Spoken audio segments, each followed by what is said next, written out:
Brock, do me a favor. Chop off your toe and get the fuck in there. You do not understand.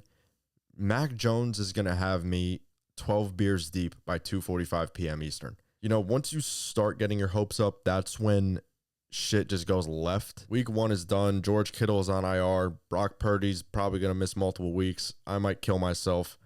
You already know. That's how you know football's back, man. I have a new drinking game, too, that I came up with. Every time a 49ers player gets hurt, Bryce Young throws an incomplete pass, or Tua Tagovailoa throws an interception or just turns the ball over in any way, you take a shot. Now, if you are a Dolphins or Panthers fan specifically doing this challenge, you won't have to worry about watching your team for the rest of the season because you will be dead of alcohol poisoning. I guess that's an upside to this. You might die, but at least you won't have to watch Tua attempt to play quarterback.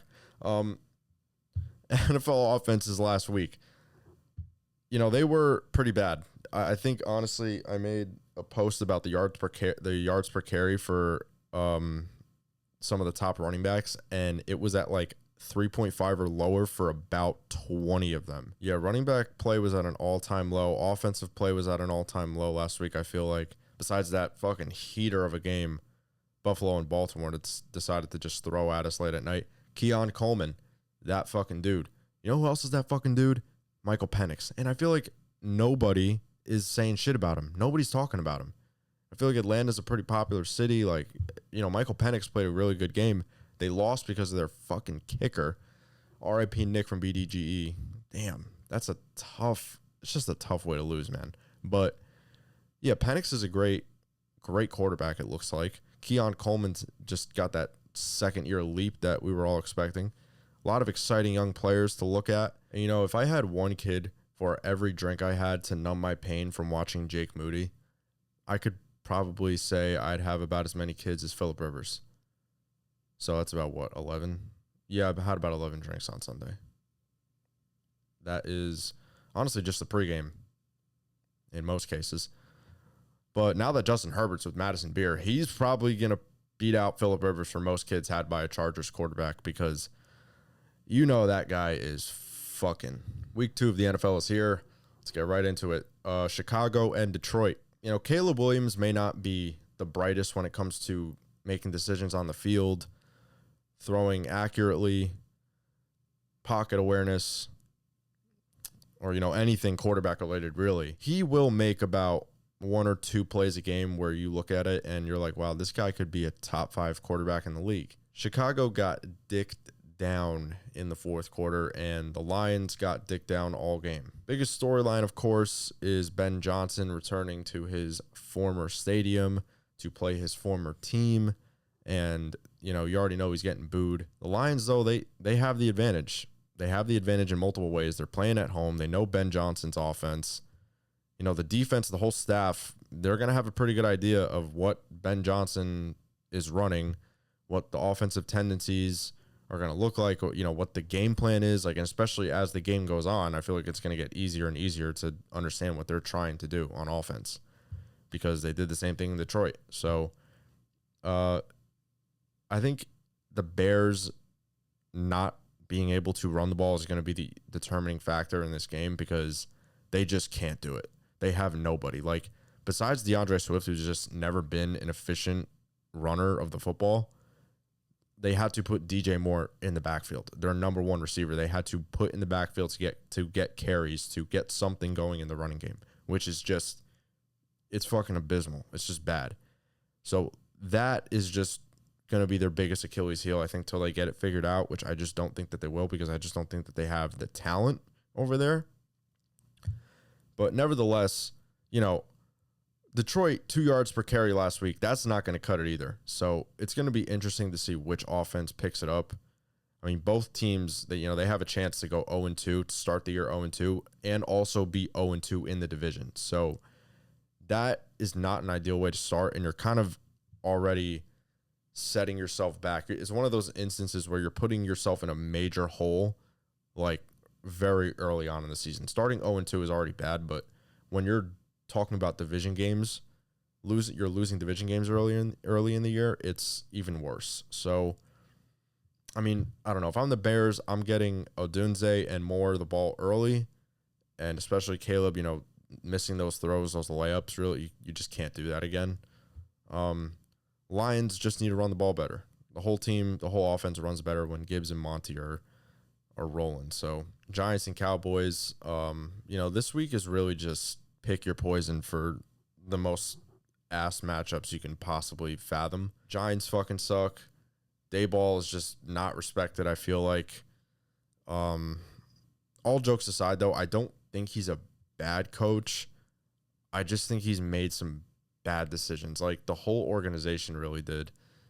Paying Jones, getting rid of Barkley, it was the biggest mistake of his career there so far, and he'll be regretting that for the rest of time and for the rest of the time that he's on the Giants. You're paying Russ, you got to play him. I get it. Even though it's one of those situations where you just know that he's not the future, you're waiting for your other quarterback to get in. The whole fan base is waiting for the other quarterback to get in, and you know that the backup is the better option. So I really don't think it's going to take long until they make a quarterback change, but it just probably won't be this week or the next one. And, speaking of Dayball, he really has a chance to be fired by midseason, maybe even earlier. I honestly, like I said, I don't think he's the only problem there. I just think the schedule is so hard. The offense is just so poorly run. It's like Mike Kafka, the offensive coordinator, is doing a challenge called "Let's see how long we can go without scoring a touchdown." It honestly feels like he's doing this on purpose. Like, the Giants' offense is purposefully sucking ass. Here's some advice to Mr. Affleck. Listen, whatever play you think that you should run, or whatever play that you want to call the opposite. Whatever you think that you should call on Sunday, call the complete opposite. I can guarantee you will score points. And what's frustrating about the Giants is that they have so much talent on defense, and it seemed like they really wanted to make that their strong suit with the moves that they made in the offseason. But there's just like no camaraderie. There's no respect. There's no urgency. They don't feel like a team that plays together.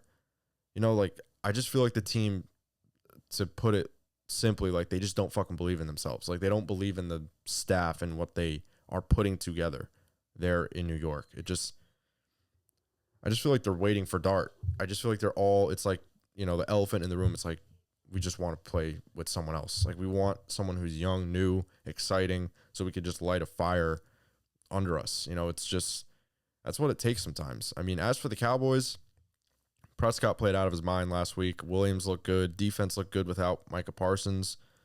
Just doesn't even feel like they really need him. I mean, he's obviously a great player, but they looked okay without him. I mean, I think Javonte Williams especially, I think he's going to have another good game because the Giants' run defense just looks so bad against the Commanders.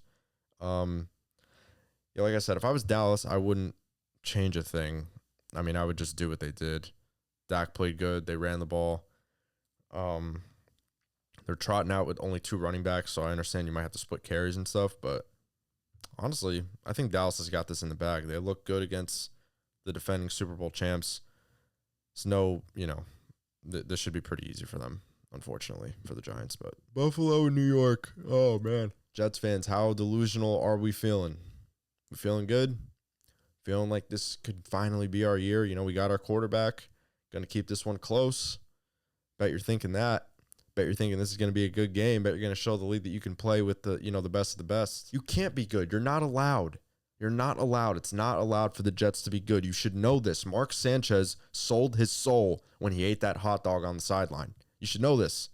Okay? That's how he got it. He sold his soul to Allah or whatever the fuck. You have a curse. And the only way to lift that curse is for your coach to be brutally honest with you, which is something that you haven't had for the past 6, 7. There's no way I just did that. Aaron Glenn needs to rally the troops here, okay? He needs to bring the guys together, get them in the locker room, get them, all in a circle, in a praying circle probably. Bow your head in silence. Well, not silence. You just bow your head and just say the truth. That's the only way to lift the curse. He has to get the team together and be like, look, listen, fellas, we're ass, okay? Actually, no. He's going to hold their hands like this, bow down, be like, listen, guys, we fucking ass, okay? We're so ass, man. Sometimes I think that I'm ass. I'm a horrible head coach, I think, sometimes. And sometimes I don't even know why the fuck I took this job. I could still be in Detroit, But here I am. We suck. We ain't making the playoffs, okay? We're just bad, all right? We're very bad. That simple. Just be honest. Be honest with them, okay? And the curse will be lifted. But no coach does that, so the Jets are still going to be the worst team in football. Justin Fields, it was a miracle that you didn't turn the ball over. I just think the Jets got lucky last week. Yeah, like they say, the truth will set you free, but unfortunately for the Jets, they're living in denial. Bill's TikTok account is about to have a field day with this one. Seattle and Pitt. This is huge for the Steelers if they could start 2-0. They were a very, very good team last year with Fields and Wilson, and I think Rodgers is better than both of them. He looked, like I said, he played his best game in like 4 seasons. So since the last time he won MVP. The unfortunate thing is that they just can't run the ball. Both of these teams actually cannot run the ball. It's one thing to be bad, but like when I say they can't run the ball, I mean legitimately these two might be like the 2 worst teams, like just in terms of talent and like, well, actually not talent. I don't want to say that about Seattle because Seattle has Kenneth Walker and Charbonnet. I just think that their O-line and their scheme is just horrible. And this is honestly kind of surprising because Kenneth Gainwell out-snapped Jaylen Warren last week. Like, it wasn't too long ago that we were talking about Jaylen Warren as, like, the next big thing coming out of Pittsburgh. And Kenneth Walker, I don't know what's good with him. He is way too talented to be playing like this. He got out-snapped by Zach Charbonnet. And there's got to be someone else other than JSN catching the ball, doing anything on offense. Kupp dropped a big third down. He's low-key a fossil, isn't he? He's like 32. I was wrong about DK, though. He looked good. DK Metcalf looked really good. The whole passing offense looked good. Calvin Austin showed up. Ben Skoranek scored the first touchdown. Who would have fucking guessed that? Am I right? Rodgers, though, against this defense, he will be under some pressure. He's going to be seeing some crazy blitzes.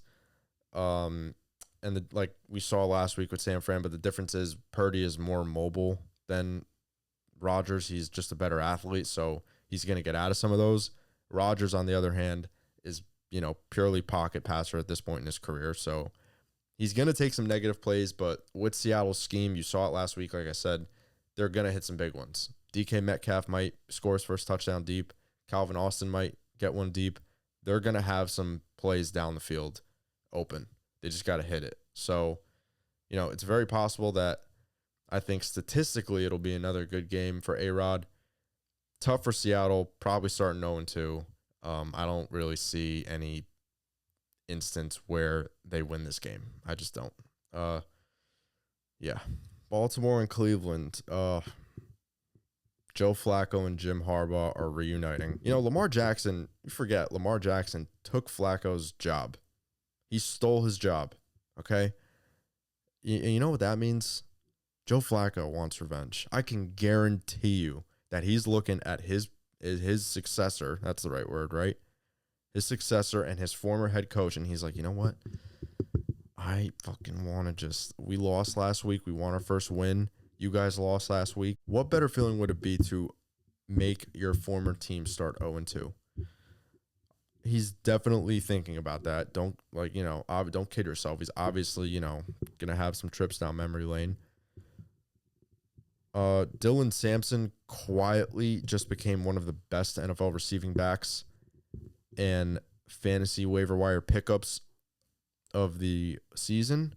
So if Dylan Sampson is available in your fantasy leagues, you should go grab him. Just some FYI. Quinshon Judkins is not going to jail. He's not getting suspended, and he signed his deal, and he's going to play. He is going to play this week, I'm almost certain, right? Yeah, it's confirmed. He is playing. So he's going to have a role. So probably have to walk back on what I just said about Dylan Sampson. Sorry about that. Cedric Tillman season though, yeah, the Ravens defense was non-existent on Sunday. You could have put Ray Lewis in there at his age right now, and he would have played better than damn near the whole squad. So San Francisco and New Orleans, the battle of fucking ass quarterbacks. McCorkle versus Rattler. Try not to give Chris Olave CTE. Challenge. Impossible. I mean, seriously, man, you guys got to look out for this guy. He's a fucking human being. He's not like some fucking toy that you could just throw around and fucking play with. It's already been said that I'm going to be on my 10th beer while Mac Jones will be on his 4th interception. So, I mean, the good news is Jake Moody isn't going to be playing, so I won't have to watch him lose the fucking game for us. That God forbidden name. I don't even like saying it, dude. I feel like I cursed my team by just saying it. His name, Moody. I went back actually and watched every Jake Moody miss that he has, every kick that he's missed in his career. I cannot believe he lasted that long with us. I genuinely, I said this, I believe if he was not a third rounder, he would have been long gone. Like, we drafted him, so like it's like you have to kind of keep him. You can't just draft a kicker and then the next year you get rid of him. Like, you really can't do that. But yeah, I mean, it was shocking. He lost at least 3 games for us in the past 2 seasons. I mean, it would be huge to get over the injury hump, and come out of week 2 undefeated, like huge, because, we don't know how long Purdy's going to be out. Ayuk isn't going to be back until week 6. Kittle's going to be out for at least 4 weeks. It's tough, bro. It's tough. It will be huge for us to come out of this 2-0. And even if we lose like 3 of the next 4, like we're still 3-3. So it would be huge. We need this win very, very badly. I want us though to dominate. Like, even though we are hurt, we should still dominate this game. Okay, Kyle needs to get into his 2019 bag. Trick plays, draw him up, CMC legacy game. Let's do it. Mac Jones, please do not lose this game for us. You don't have to win it. You just cannot lose it. And honestly, I think Kyle is not going to let him do that. I don't think Kyle is going to let him. I don't think he's going to put him in a position for him to lose the game for us. So I feel like the Saints' only hope is to take advantage of some takeaways, take a few deep shots, get lucky with a deep bomb to Shaheed, like a trick play, something unique. Like that's the only way they could really stay in this game. Even though I am nervous, I don't see us dropping this. I think we start 2-0. Denver and Indy. Dude, Daniel Jones played lights out last week, but it ain't going to be the same. It ain't going to be the same this week. There's no shot. Broncos defense is too good. Orange Crush is about to fucking crush Daniel Jones's balls of steel that he used to fuck the Dolphins with. The Broncos' ceiling is like sky high. So if Bo Nix can step it up, he could really take this team to the next level. RJ Harvey, the rookie running back, had 70 yards on 6 carries. That is very good efficiency. And I think that this is kind of a similar situation to what we saw with Bucky Irving last year, when he was he wasn't the guy to start the year. He was in the rotation, but every time he touched the ball, it was like a big play. So I can see him having like a Bucky Irving kind of season where he won't be the guy, the guy until like mid-season, where eventually he will take over and get the majority of the touches and be extremely efficient while doing so. Because Dobbins, he did score. He had that nice touchdown run. They paid him. They brought him in to be the in between the tackles kind of runner. So he's going to get touches. I think it's a little different from the Bucky Irving thing, because Rachaad White is just not a good running back. He's a good athlete. He's not an efficient running back like Bucky Irving. He's always been his yards per carry has always been kind of ass. It's going to be interesting to see where RJ Harvey kind of falls in that situation. And like I said, as good as Daniel Jones looked last week, I think he's going to go back to looking like the Giants version of Daniel Jones this week at least, because like I said, the Broncos defense is just that good. They are just that good, bro. They made Cam Ward look like a fucking adolescent last week. They made the whole offense just look like shit. It might be the same game as last week for Denver, honestly. I could see the Colts. The Colts defense was flawless last week. So Denver either like blows them out by like 2 scores, 3 scores, or it's like 16-13 either way. Philly and Kansas City, I see a lot of people picking the Chiefs in this game. I'm not sure why. It's like fucking crazy, to be honest, considering how bad they ran the football last week. Yeah, Pacheco and Kareem Hunt were just like non-existent, and I don't see them doing anything. Just they had nowhere to go last week. Like the offensive line just couldn't open up anything for them. Corners were blowing coverage. On the offense, nobody can get open. Like, I mean, Xavier Worthy going down obviously hurts them because he was like the only guy that they could say was their true wide receiver one. He was like the only one that could have broken out into that besides Rashee Rice, but he's not here for the first 6 weeks. So it's kind of tough. Juju, Hollywood Brown. I mean, I really don't know who else that they have the rookie, Thornton, I think his name is. Kansas City did lead the NFL last year in 10-plus play drives, and they're going to need to do something like that in order to win this game. But Philly already kind of does that to you, like with Saquon and Jalen and just the way that they run their offense. Like they already kind of have that formula to run. And, you know, the offensive line is bruising. You know, they're going to matriculate the ball down the field. So that shit wears you down, and I just don't think Kansas City is built for that this year. Like, they're just not that kind of team. So at some point, you're going to need some explosiveness, and your 2 best receivers are not on the field to do that. So it's going to be tough. I don't know. I see a lot of people saying, you know, the Chiefs are not going to start 0-2. You know, they're at home opener, like all this bullshit, but I just don't see it. I don't see any situation where they win this game. I just think that the Eagles are just a better team through and through, offensively, defensively. Like, it wasn't just a casual Super Bowl loss. They got fucking torn to shreds. Like, their offensive line got raped. Like, besides Xavier Worthy, nobody was making plays. I don't think that changes. And A.J. Brown, let me tell you, sure as hell is not going to go the whole game with just 1 target, okay? And the same thing with Devontae Smith. They played sluggish, Philly did last week, and they still got the win. So good teams do that. I think that I don't know if they're going to blow them out, but I think they're going to win. Atlanta and Minnesota. This is an interesting game. McCarthy and Penix should be offensive fireworks. Both look really good last week. I think that they should bring in Kirk Cousins to play like 2 snaps at least. Like, let him throw a fucking bomb, dude. Come on, do it for him. JJ McCarthy was my enemy in college. Now I kind of love him. I'm not going to lie. After watching that game, I mean, if I was Minnesota, bro, I'd be stoked right now. Like, I would be stoked. I mean, how electric was that reaction by Kevin O'Connell? That shit was fucking electric. And then they pan to, like, Jefferson and his O-line, like, giving him props and, like, screaming, like, going crazy with him. Bijan was a dud last week. He sucked on the ground, at least. He had that 50-yard touchdown, but, I mean, outside of that, he did literally nothing. Like, they need to get him going in the run game because, like a lot of teams that have a running back like Bijan, they are just better when they have their running back having a big game, like when they have their running back being effective. And as for Minnesota, I'd stick with giving Jordan Mason the majority of the carries just simply because he is the better north and south runner when it comes to him or Aaron Jones, you know, and they need that. I think McCarthy especially needs that. They need like someone that could pound the rock in between the tackles. Aaron Jones he's still got some juice in him. I think Atlanta has a better chance than Chicago did last week, considering how bad Chicago played at times and how they almost won the game at that. Tampa Bay and Houston, I think Houston's offense is cooked.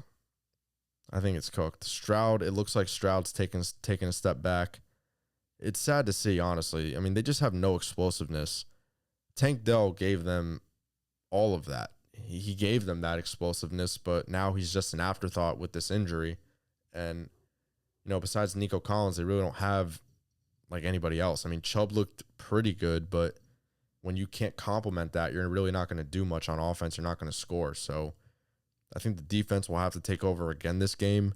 I think Tampa Bay is I just think that they're just a better team. I think they're just filled with efficiency like Bucky Irving, Mike Evans, Ibuka, like they're all reliable targets and players on the offense. So it just seems to mesh better.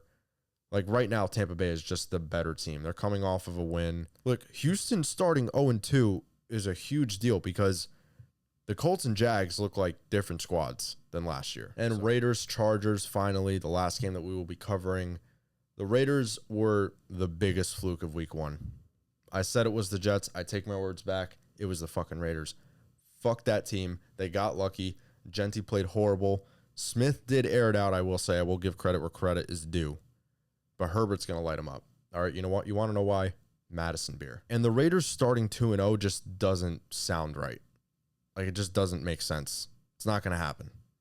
It's not going to happen. Pete Carroll's fucking old. Let's hire coaches under 70 years old, who aren't considered fucking senior citizens. Yeah, Justin Herbert's going to cook this game. So sorry. He might honestly throw 4 touchdowns this week. 5 maybe. Thanks for watching. That's all for week 2, the preview. These are my cancelable thoughts before NFL week 2. Go follow the Deep Ball on Instagram, the best football page in the world, the best football content in the world. Tony Soprano, Baba Booey, Bada Bing, Taylor Ham, Egg and Cheese, the Jersey Shore, Pauly D. I'm from New Jersey. Go fuck your mother. See you in the next one. Peace.